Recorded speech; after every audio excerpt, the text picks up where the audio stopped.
All right, so let's have a look at the next new feature, and I'm going to go to a recipe that I've made before and I know. So I'm just going to go to this creamy tomatoes salami fettuccine. Most people know this recipe. If you scroll down now on this first screen, you'll see that there is a new button called Gather Ingredients. Now I'm going to click on here. Now this is for people that want to gather their ingredients first and make sure that they've got everything weighed up.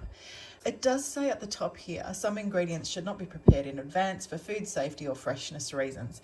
Now that would be, say, I don't know, if you had chicken out and you've got a dish that's slow cooked and you don't put the chicken in until the last 20 minutes of cooking and it's been sitting out on the bench for 3 hours. So just that's as for instance, but you know, you could still prepare it and pop it in the fridge and that would be fine. So this will give you an opportunity to get all your ingredients and weigh them off into your bowl, or weigh them off onto your Thermomix before you actually start. Quite often I will put a bowl on top of my Thermomix bowl and weigh things into it before I start. So that's just a way to get organized if you've got a recipe that you want to do that.